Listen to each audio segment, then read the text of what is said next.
We're here because you're selfish, ungrateful, and tearing this family apart. My mother said that into a microphone in my parents' living room. On my 30th birthday, 40 people sat in folding chairs staring at me. My father held a 3-page list of everything I'd done wrong since I was 8. My sister aimed her phone at my face. Live on TikTok. I didn't cry, I didn't leave.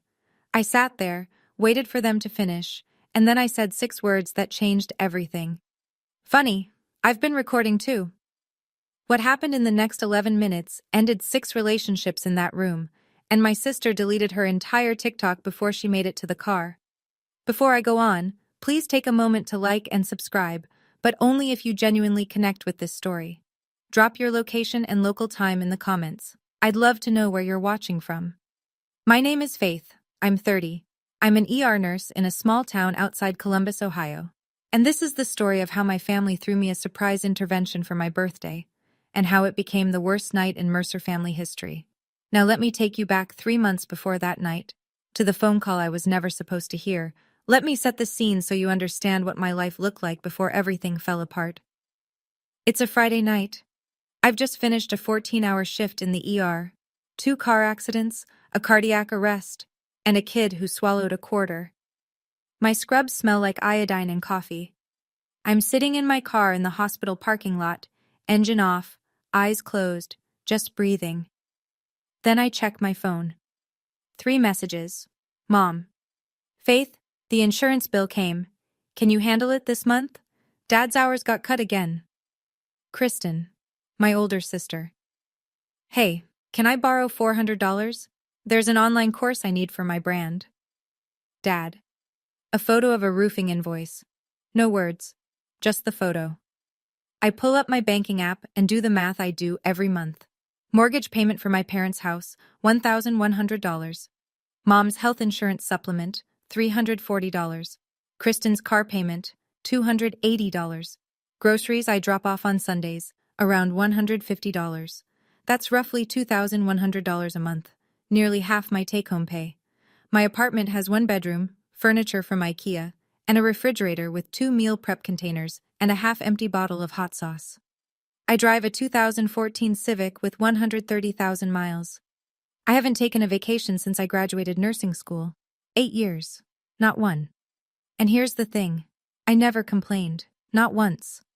I'd grown up watching my grandmother Ruth stretch every dollar. And she taught me that family takes care of family. So I took care of them. I just didn't realize the difference between taking care of someone and being taken from. But I was about to find out. Because the money I'd been sending? Not all of it was going where I thought. Sunday dinner at my parents' house. Every week, same routine. I show up at 4, help Mom prep, set the table, wash whatever's in the sink from the night before. By the time everyone sits down, I've already been working for an hour. This particular Sunday, Mom is glowing. She's telling Dad about Kristen's TikTok account. She's building a personal brand, Gary, life coaching. She already has almost 2,000 followers. Dad nods like Kristen just got into Harvard. I wait for a pause. I got promoted last week, I say. Charge nurse, it's a leadership position. Mom reaches for the bread basket. That's nice, honey. Can you grab the salad from the fridge? Kristen arrives 45 minutes late. She's carrying a bottle of wine. Not expensive, but the gesture earns her a hug from Mom at the door. I've been here since 4. Nobody hugged me. She sits down across from me, tossing her hair back, and I notice her earrings. Small pearls, vintage setting. I've seen that setting before. Those are pretty, I say. They look like Grandma Ruth's. Kristen shrugs. Aunt Jeanette gave them to me, said Grandma didn't want them anymore. I glance at Mom. She's suddenly very interested in her mashed potatoes. Grandma Ruth wears her pearls every time I visit. Every single time. She didn't give those away. But nobody at the table wants to talk about it, so I let it go. That's what I did. I let things go. I let the comments go, the favoritism go, the silence where gratitude should have been. I was good at letting things go. Until the night I couldn't. 3 months before my birthday. A Tuesday evening. I stop by my parents' house to pick up a jacket I'd left the Sunday before. The back door is unlocked. It always is. I step inside. The kitchen light is on. I hear voices. Mom and Kristen, around the corner. I almost call out. Almost. Then I hear my name. We do it on her birthday, Mom says. Everyone's already coming. We sit her down and we tell her the truth. She's selfish, she controls us with money, and we're done walking on eggshells around her. My hand freezes on the doorframe. Kristen laughs. I'll film the whole thing. This is exactly the kind of content my page needs. Raw, real family stuff. Kristen hesitates. What if she stops paying? Mom laughs. Short, confident, the way you laugh at a child who threatens to run away from home. She won't. She's been paying for 8 years. She didn't stop when I forgot her college graduation. She didn't stop when your father called her career just bedpans and paperwork. She's not going to stop because of one evening. But what if she does? Then 40 people just watched us beg her for help. She walks away after that. She proves everything we said. She's trapped either way. Good, Kristen says. And if she makes a scene, even better. Shows everyone she can't handle the truth. I stand there for maybe 10 seconds. It feels like 10 minutes. My pulse is in my ears. My legs feel hollow. I back out through the door without making a sound. Get in my car, sit in the driveway with my hands on the steering wheel, staring at the garage door. I stay there for 20 minutes. Then I call Naomi. She's been my best friend since college. She's also a civil rights attorney. I tell her everything, word for word. She listens, doesn't interrupt. When I'm done, she asks one question. Do you still have that voice recorder app from the malpractice scare last year? I do. I'd installed it when a patient's family threatened to sue the hospital. Naomi had recommended it. Keep it, she says, and start using it. I didn't plan revenge that night. I planned survival. I just didn't know yet how much I'd need it. Over the next few days, I do what I do best. I make a list, not of emotions, of consequences. If the intervention happens, and I just sit there and take it, 40 people walk out of that room believing I'm the selfish daughter who tears her family apart. 40 people in a town where everyone knows everyone. 3 of those people work at my hospital. Mom invited them. I find that out through Naomi, who screenshots a Facebook message from a mutual friend. Mom wrote to Marcus, my direct supervisor, Carla from the ER, and Dr. Pham. She told them it was a surprise birthday gathering and that she'd love for Faith's work friends to show support. Show support. That's what she called it. If Marcus watches my mother publicly dissect my character, every interaction I have with him after that is filtered through, her own family thinks she's a problem. In a small hospital, reputation is currency, and my mother is about to bankrupt mine. If I fight back at the intervention, if I argue, if I raise my voice, I become the proof. See, this is exactly what we're talking about. If I don't show up at all, Mom tells everyone, she didn't even come. That's how selfish she is. 3 doors, all of them traps.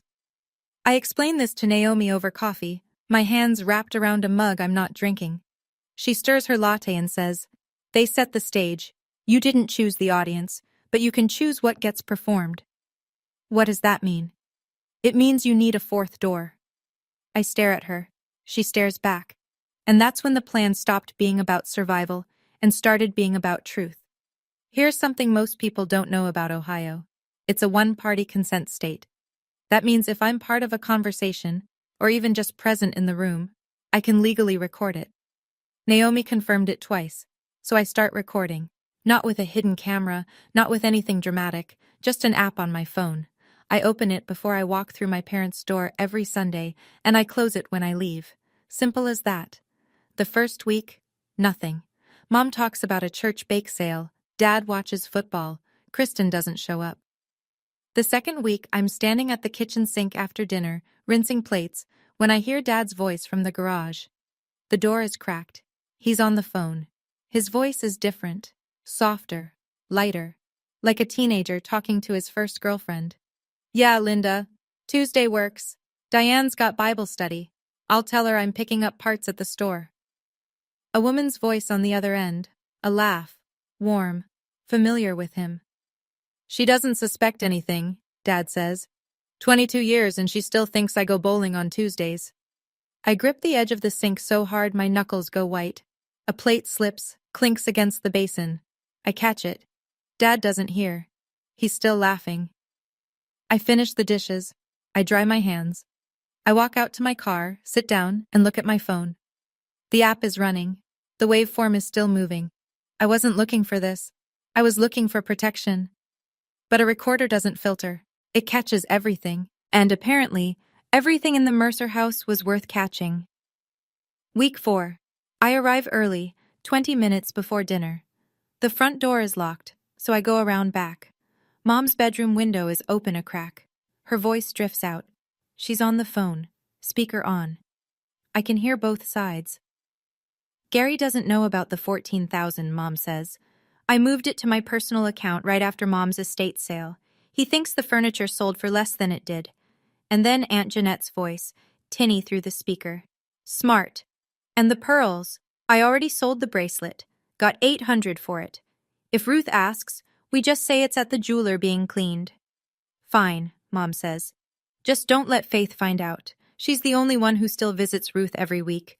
If Ruth mentions the bracelet, Faith will start asking questions. Faith won't find out. She's too busy paying your mortgage. They both laugh. I stand in the backyard, next to the recycling bin, listening to my mother and my aunt laugh about stealing from my 82-year-old grandmother. My phone is in my jacket pocket. The red bar on the screen pulses quietly. $14,000. That's 7 months of the mortgage I'd been paying. The mortgage I thought was keeping a roof over my parents' heads while they struggled. They weren't struggling. Mom had $14,000 tucked away in an account Dad didn't know about, funded by my grandmother's estate, while I ate meal prep out of plastic containers and drove a car with a cracked windshield. I had 2 secrets in my phone now. And there were still 6 weeks until my birthday. 6 weeks of Sunday dinners, 6 weeks of smiling through the door. I could do that. I'd been doing it for years. The next Sunday, Derek doesn't come to dinner. He's picking up an extra shift, electrical work at a new development on the edge of town. He works hard, always has. Kristen used to brag about that when they first got married. Tonight she's not bragging. 2 glasses of wine in, Kristen leans toward Mom across the table. I'm at the other end, cutting my chicken, invisible. Derek is useless, Kristen says. She keeps her voice low, but the dining room is small. Can't fix the sink, can't get a promotion. I married a man who peaks at 35. Mom doesn't flinch. You could have done better. I wish I never said yes at that altar. Kristen drains her glass.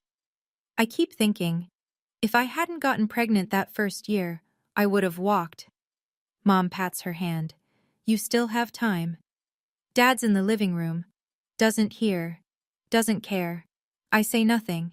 I eat my chicken. My phone sits in my lap, recording every word. 40 minutes later, we're clearing plates.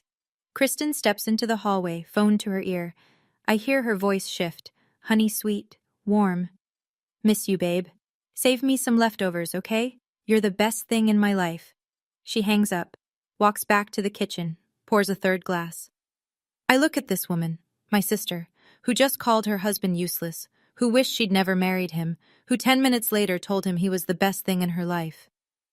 And I think about Derek, at a job site right now, running wire through drywall because he wants to provide for the woman who despises him behind his back. Every person in this family wears a mask. I was the only one who didn't. Not anymore. 2 weeks before my birthday, Naomi sends me a screenshot. It's a Facebook message from my mother to a woman named Peggy. Peggy, who happens to be friends with Carla from my ER. Mom has asked Peggy to pass along the invite to my work friends.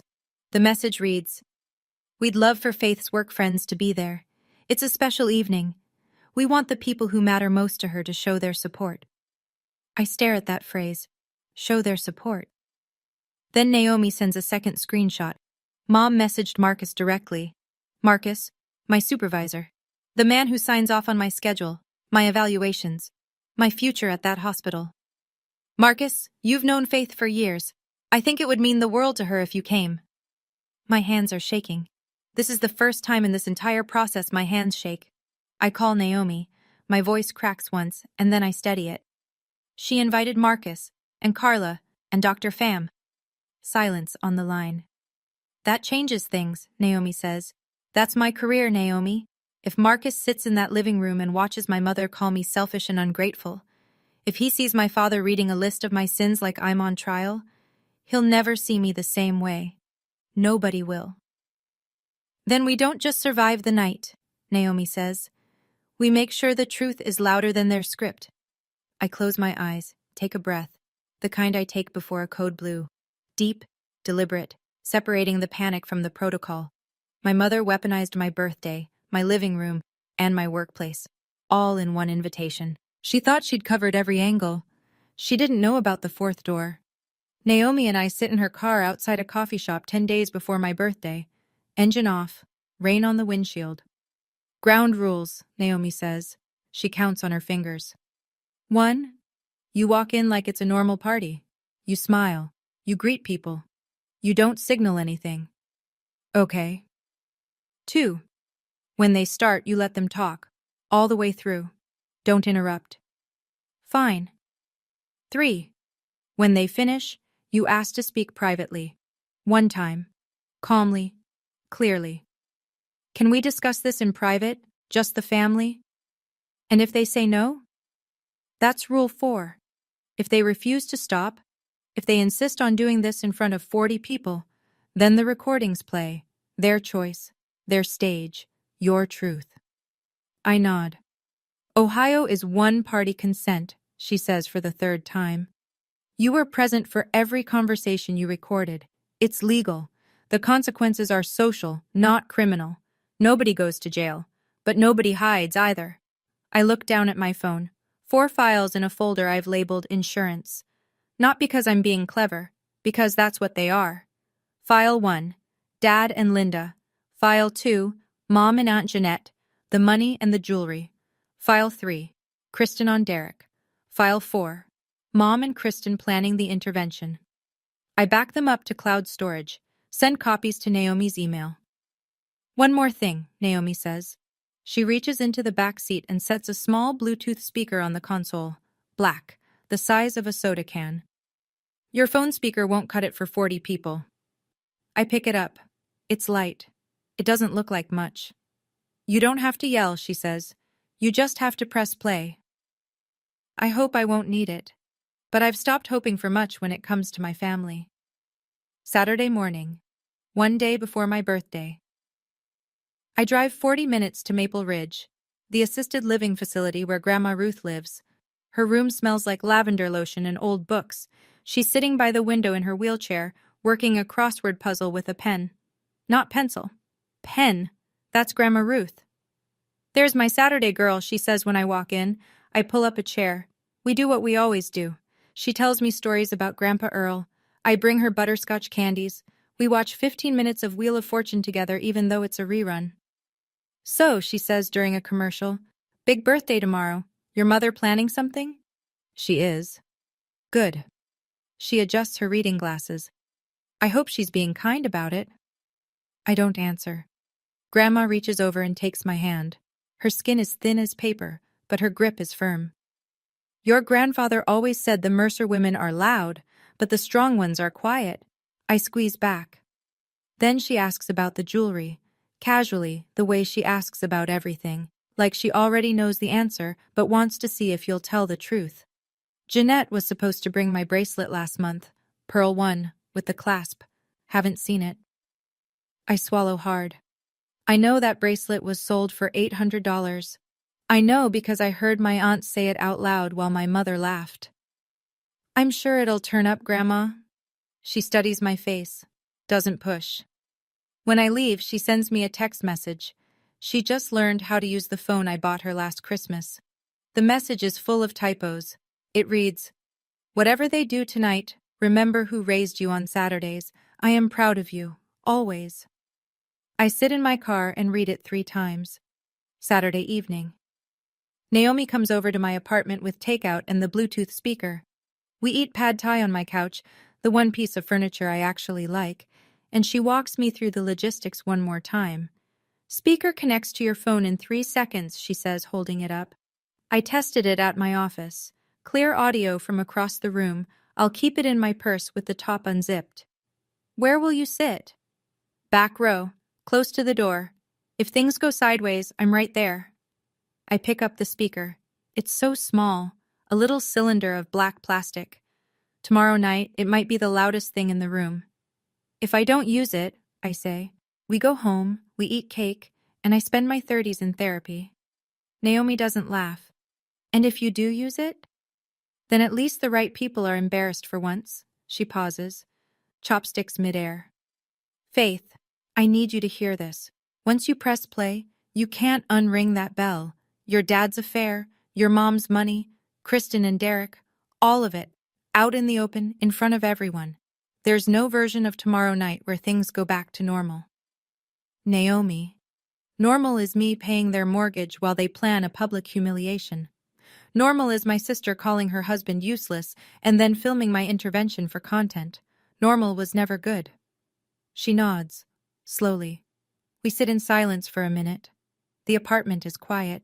My phone is on the table. 4 audio files lined up in a row, each one a door that only opens from one side. Try to sleep, she says on her way out. I don't, not because I'm scared, because I'm done rehearsing what I'll say when they finally stop talking.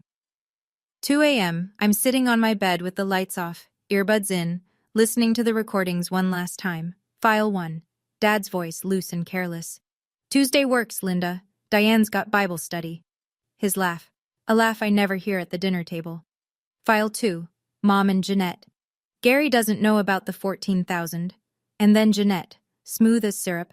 I already sold the bracelet, got 800. File 3. Kristen, wine brave and bitter. Derek's useless. I wish I never said yes at that altar. Then 40 minutes later, sweet as Sunday morning. You're the best thing in my life, babe. File 4. The one that started all of this. Mom's voice, calm and organized, the way she sounds when she's planning a church fundraiser. We do it on her birthday. We tell her she's selfish. If she cries, even better. I pull out my earbuds. The apartment is silent. The streetlight outside throws a bar of orange across the ceiling. My family is building a courtroom in their living room tomorrow.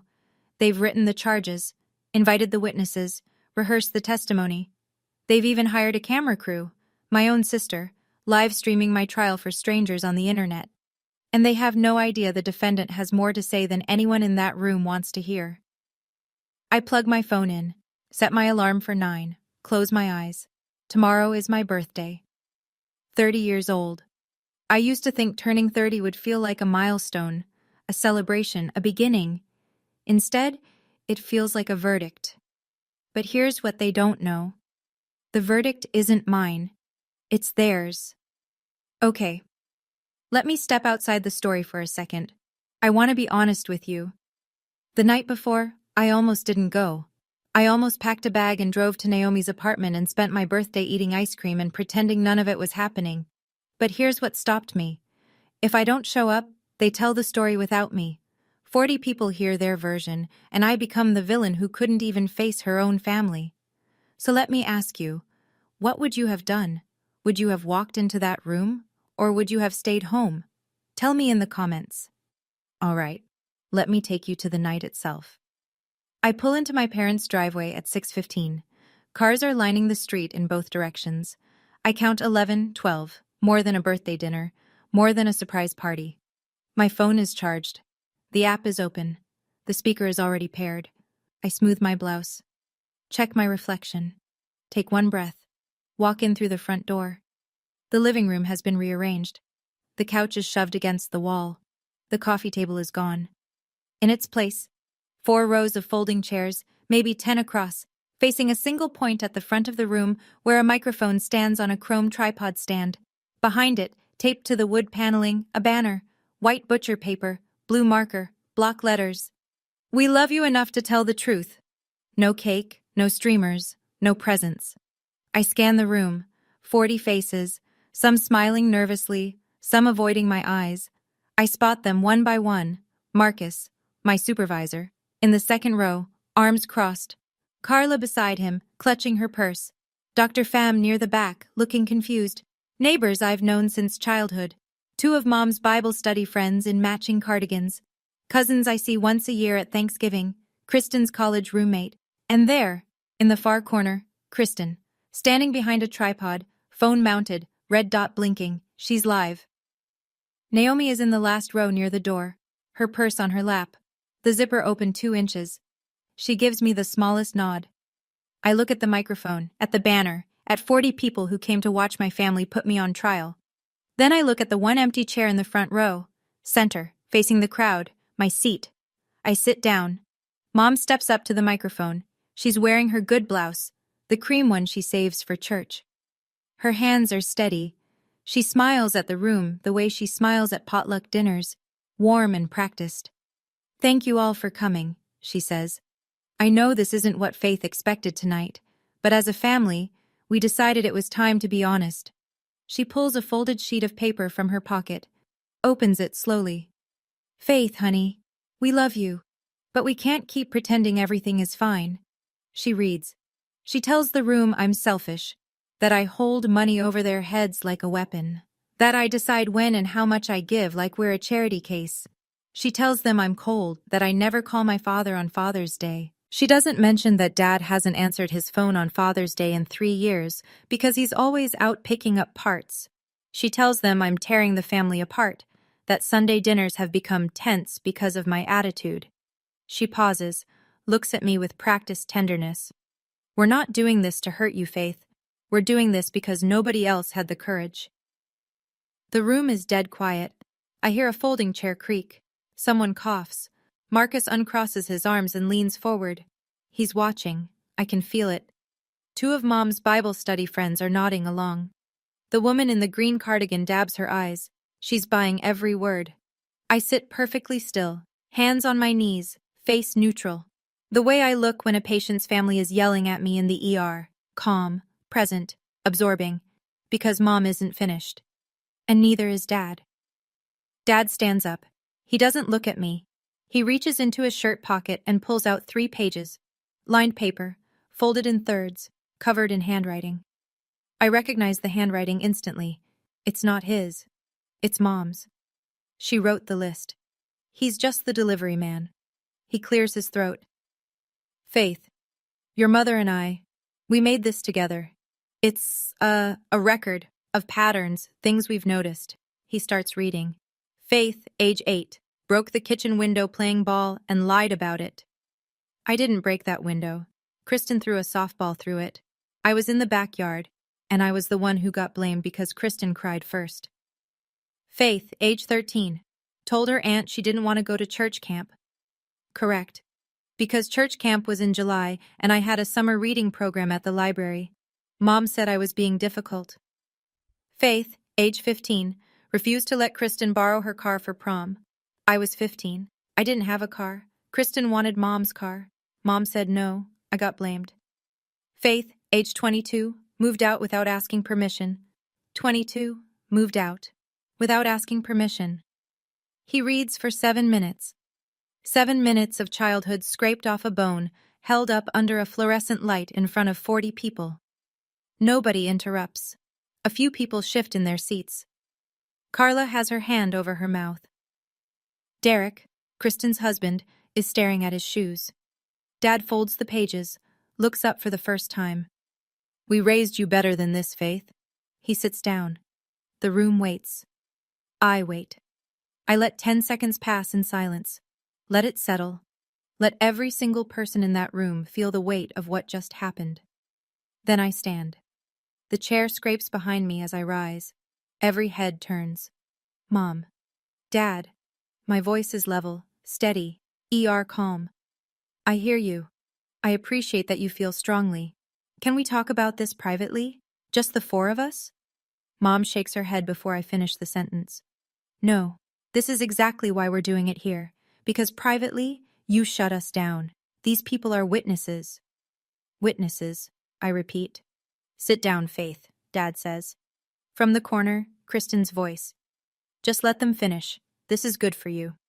She adjusts her phone on the tripod. The red dot blinks steadily. Still live. I look around the room one more time, slowly. Marcus is typing something on his phone. I wonder if it's a note. A text to HR.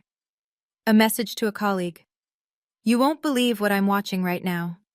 The woman in the green cardigan is nodding again. She thinks this is love. She thinks she's witnessing a family that cares enough to be honest. I look at Naomi. She's sitting very still. Her hand rests on the open purse. Inside, the speaker is waiting. I look at Derek. He's staring at Kristen's tripod with an expression I recognize from the ER. Confusion tipping into dread. I take a breath. The same breath I take before I call time of death. Not because this is the end. Because it's the beginning of something that can't be taken back. Okay, I say. You've had your turn. I open my purse, pull out my phone. I hold it up so the room can see. Funny, I've been recording too. The room goes absolutely silent. And then I press play. The Bluetooth speaker comes alive from Naomi's purse. Clear, loud, every syllable razor sharp. Dad's voice fills the room. Yeah, Linda, Tuesday works. Diane's got Bible study. I'll tell her I'm picking up parts at the store. A woman laughs on the other end. Warm, familiar. She doesn't suspect anything, Dad continues. 22 years, and she still thinks I go bowling on Tuesdays. Silence. Total silence. The kind of silence that has texture, thick and suffocating. Mom turns to Dad. Her face drains. Not slowly. All at once, like someone pulled a plug behind her eyes. Dad lunges forward in his chair. Turn that off! Turn that off! I don't move. The recording keeps playing. Dad's voice, easy and light. I'll bring dinner, that Italian place you like. She'll never know. The woman in the green cardigan stands up. She looks at Mom, then at Dad, then at the door.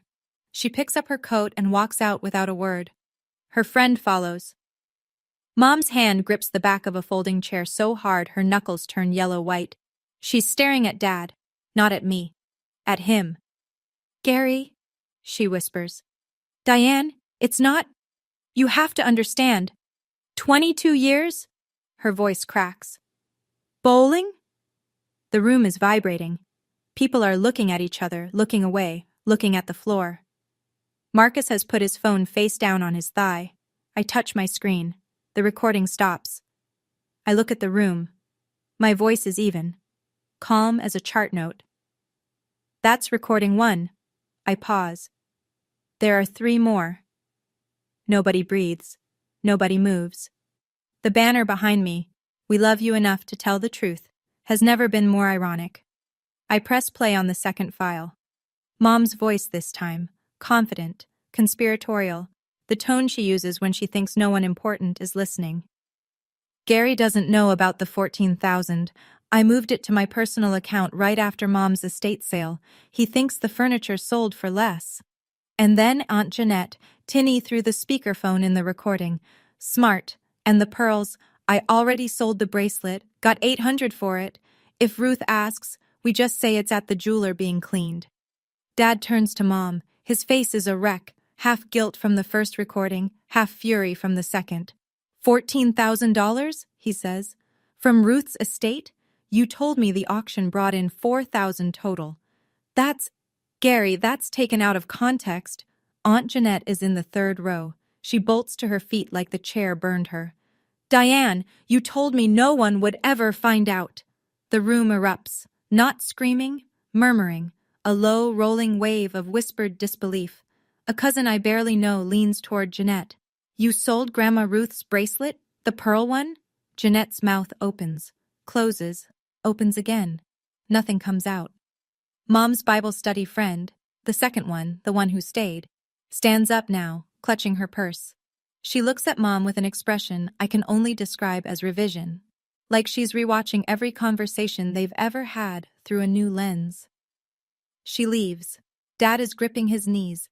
Mom is standing alone by the microphone, the paper with her speech crumpled in her hand. I stop the recording. That's 2. 4 relationships cracking in real time. And I still have 2 files left. The room is no longer watching me. They're watching each other. I look at Kristen. She's standing behind her tripod, but the red dot is gone. At some point during the first 2 recordings, she killed the live. But it doesn't matter. Hundreds of people already watched the first half. The damage is in the cloud now. Her eyes are wide. She knows what's coming. I press play. Kristen's voice, slightly slurred from wine, fills the room. Derek's useless, can't fix the sink, can't get a promotion. I married a man who peaks at 35. Mom's voice in response. You could have done better. Kristen again. I wish I never said yes at that altar. The audio is pristine. Every consonant, every breath. Derek is in the second row. He was sitting with his hands clasped between his knees, confused and quiet through everything before this. Now he goes still. A different kind of still. Not shocked still. Recognition still. Like a sound he always suspected but never heard clearly just came through in high definition. He stands, slowly. Doesn't look at me. Doesn't look at Mom or Dad or Jeanette. He looks at Kristen. She sees him. Her face collapses. Derek, wait. That's not what I didn't mean it like... He says nothing. Not a single word. He holds her gaze for 3 seconds. I count them. And then he walks down the center aisle between the folding chairs and out the front door. He doesn't slam it. He just closes it. A soft click that somehow sounds louder than anything else tonight. Kristen lunges at the tripod, grabs her phone. I watch her tap frantically, deleting the app, deleting the stream, deleting the evidence of a night she created. She's crying now. Nobody moves to comfort her. The last file. I almost don't play it. The room is already shattered. But this one isn't about secrets. This one is about me. About tonight. About the fact that none of this was ever an intervention. It was a performance, scripted by my mother, starring my father, produced by my sister, with 40 unwitting extras and folding chairs. I press play. Mom's voice, 3 months ago, in the kitchen I grew up in. We do it on her birthday. We sit her down, tell her she's selfish. If she cries, even better, shows everyone she can't handle the truth. Kristen. I'll film the whole thing. My page needs content like this. Raw, real family moments. Mom. And if she threatens to stop paying the mortgage, we tell everyone she's abandoning her family. She won't risk that. The recording ends. I let the silence hold. 40 people now know the truth. Not my mother's version of it. Not the banner version. Not the 3-page list version. The actual truth. Marcus picks up his phone from his thigh. He puts it in his pocket. Slowly. Deliberately. I can see it in his face. He's not confused anymore. He's recalculating everything he was told about tonight. Gary sits slumped in a folding chair, chin against his chest. Diane stands alone at the front of the room. No one is near her. The microphone is still on its stand, but it might as well be a monument to something that just died. I lower my phone. That's the last one, I say. Quiet. No triumph, no edge. Just fact. Now you all know exactly who's selfish in this family. I pause. It isn't me. I need to pause here for a second. When I played those recordings, my hands were steady, my stomach wasn't. Because I knew, the moment I pressed play, there was no going back. Nobody in that room would ever look at each other the same way again, including me. So let me ask you, do you think I went too far? Or do you think I should have played them sooner, the moment Mom picked up that microphone? Tell me in the comments. And if you're still here, thank you. The story isn't over. What happened next is the part that actually changed my life. The living room looks like the aftermath of something, which it is. Kristen has run out after Derek.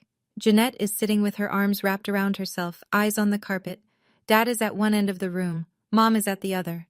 The distance between them is 4 folding chairs and a 22-year lie. I put my phone back in my purse. I stand straight. I don't raise my voice. I want to say this once, clearly, so there's no confusion. The room watches. Starting tonight, I am no longer paying the mortgage on this house. I'm no longer covering the insurance premium. I'm no longer making Kristen's car payments. I've set up auto cancellation for every recurring transfer. Effective midnight. Mom's head snaps toward me. You can't do that. You depend on me, I say. Not the other way around. And you just spent 30 minutes telling 40 people how terrible I am. So I'm giving you exactly what you asked for. A life without my selfishness. Someone in the back, a cousin I think, lets out a low whistle. Carla nods. Quietly. I catch it from the corner of my eye. Mom opens her mouth, closes it, opens it again. Faith, this isn't… You're overreacting. I asked to talk privately. You said no. I asked you to stop. You said no. I'm not overreacting. I'm responding. I look at Naomi. Ready? She stands, loops her purse over her shoulder, and walks toward me. I turn to the room one last time. Thank you for coming. I'm sorry it wasn't the party you expected. Then I walk toward the door. My mother's intervention is over, but mine just began. I'm 3 steps from the door when Marcus stands. In 6 years of working under him, I've seen Marcus stand up for a lot of things. Patient rights, staffing ratios, union votes. He's not a dramatic man. He speaks like someone who knows that authority doesn't require volume.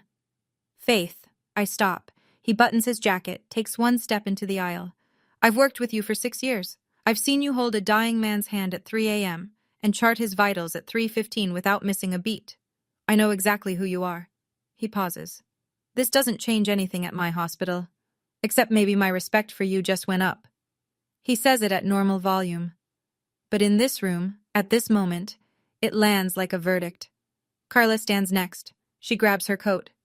I'm driving you home. You shouldn't be alone tonight. I feel something shift inside my chest. Not relief exactly, but the closest thing to it. Like setting down a bag I didn't realize I'd been carrying.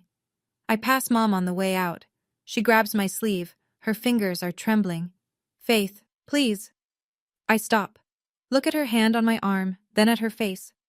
Mom, you had a microphone. I had a phone. I gently pull my sleeve free.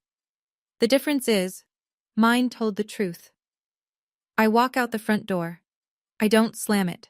I close it the same way Derek did, gently, with a click. On the porch I check my phone. A text from Grandma Ruth sent 2 hours ago. She goes to bed early. Happy birthday, my girl. You are the best of us. I press the phone against my chest and stand there in the cool Ohio air until Carla pulls the car around. Carla drives. Naomi sits in the back. Nobody talks for the first 2 minutes. The only sound is the tires on wet asphalt and the low hum of the heater. Then Naomi says, "You okay?" I think about it, not the polite version, the real one. "I don't know yet," I say. She nods. That's enough. We're on Route 33, halfway to my apartment, when I open my phone and read Grandma Ruth's text out loud. The whole thing, typos and all. Whatever they do tonight, remember who raised you on Saturdays. I am proud of you. Always. Carla's hands tighten on the wheel. Naomi makes a sound from the back seat, not crying, but close. Your grandma, Carla says, sounds like the kind of woman I'd want at my intervention. I laugh. It's the first time I've laughed all night, and it comes out cracked and wet. Naomi leans forward between the seats. She raised you right, Faith. The rest of them are just noise. We pull into my apartment complex. Same parking lot, same cracked asphalt, but something about it looks different tonight. Cleaner, maybe. Or just mine. I unlock my door, step inside, drop my purse on the counter. 36 unread messages on my phone. I don't open them. Not tonight. I open my banking app instead. 3 recurring transfers. Mortgage, $1,100. Insurance, $340. Car payment, $280. I cancel all 3, one by one. Confirm, confirm, confirm. Done. Then I sit on the edge of my bed in the dark and listen to nothing. No phone calls to return, no bills to pay for someone else, no Sunday dinner to prep for. For the first time in 8 years, my paycheck is just mine. It's quiet, it's small, it's everything. Monday, the day after, Dad moves out. Not dramatically, no suitcases on the lawn. He just packs a duffel bag and drives to his friend Bill's house. Doesn't tell Mom. She comes home from the grocery store and finds his side of the closet half empty. She calls me 14 times that day. I don't pick up, not because I'm punishing her, because I have nothing left to say. Day 3. Kristen calls. She's sobbing so hard I can barely understand her. Derek filed for separation. He won't talk to me. He changed the locks. I'm sorry to hear that, Kristen. You ruined my marriage. I close my eyes, hold the phone an inch from my ear. You ruined your marriage in that kitchen 6 weeks ago. I just pressed play. She hangs up. Day 5. I get a call from a cousin I haven't spoken to in years. He tells me he called Grandma Ruth to check on the bracelet. Ruth said, "My bracelet." She told me it was at the jeweler for cleaning. That was 4 months ago. He confronted Jeanette. She admitted she sold it. He told the rest of the family. Jeanette's phone has been silent ever since. Ruth asked me to stop by Saturday. "I want to hear this from you," she said. "Not them." Day 7. Mom posts a status on Facebook. Long, emotional. "Our family is going through a difficult season. We ask for your prayers and your grace." Nobody likes it. Nobody comments. The 2 Bible study friends have unfriended her. 1 week. That's all it took. Not for things to fall apart. They'd been falling apart for years. 1 week for the glue to dissolve. And the glue was me. It was always me. A month passes. The dust doesn't settle. It rearranges. I sit down with my banking app and a cup of coffee and do the math I should have done years ago. That $2,100 a month I was sending home? Here's where it goes now. Student loans, paid off in 6 weeks. The remaining balance was $3,800. Gone. I open a retirement account for the first time in my life. I'm 30 years old, and I've never put a dollar toward my own future. I set up auto deposit, $200 a month to start. It's not much. It's mine. I book a flight to visit Grandma Ruth. Not a 40-minute drive. A proper visit, 2 days, a hotel nearby, so I can spend the mornings with her and not rush.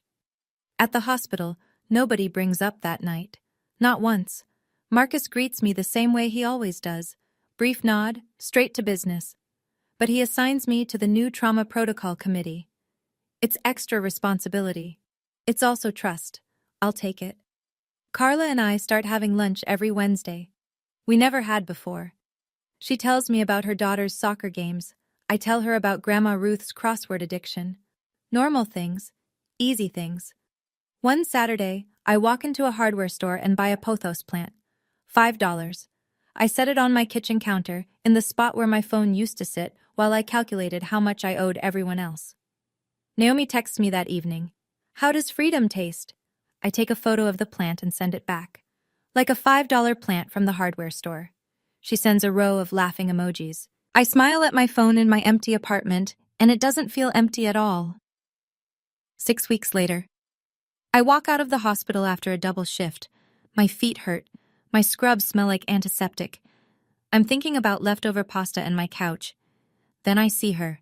Mom is standing by my car, arms folded, no coat, even though it's 40 degrees. "Faith." "Mom. I'm your mother. You can't just cut me off." I unlock my car, set my bag on the passenger seat. "I didn't cut you off. I cut off the money. Those are 2 different things. We need to talk." "Then talk." She straightens, lifts her chin. "I did what I thought was right. That intervention, it came from love, Faith, even if you can't see it." I lean against my car. I'm tired. Not the kind of tired that sleep fixes. "Mom, you wrote Dad's script. You invited my boss. You told Kristen to live stream it. You planned it for my birthday so I couldn't say no without looking ungrateful." I pause. "That's not love. That's a production." Her jaw tightens. "So what do you want from me?" "An apology. A real one. Not a Facebook post." "I'm not going to apologize for caring about my daughter." "Then we're done here. For now." I open my car door. She doesn't move. "Mom, I love you, but I won't let you treat me like an ATM and then call me selfish for having a limit. When you're ready to talk, really talk, you have my number." I get in, start the engine, pull out of the lot.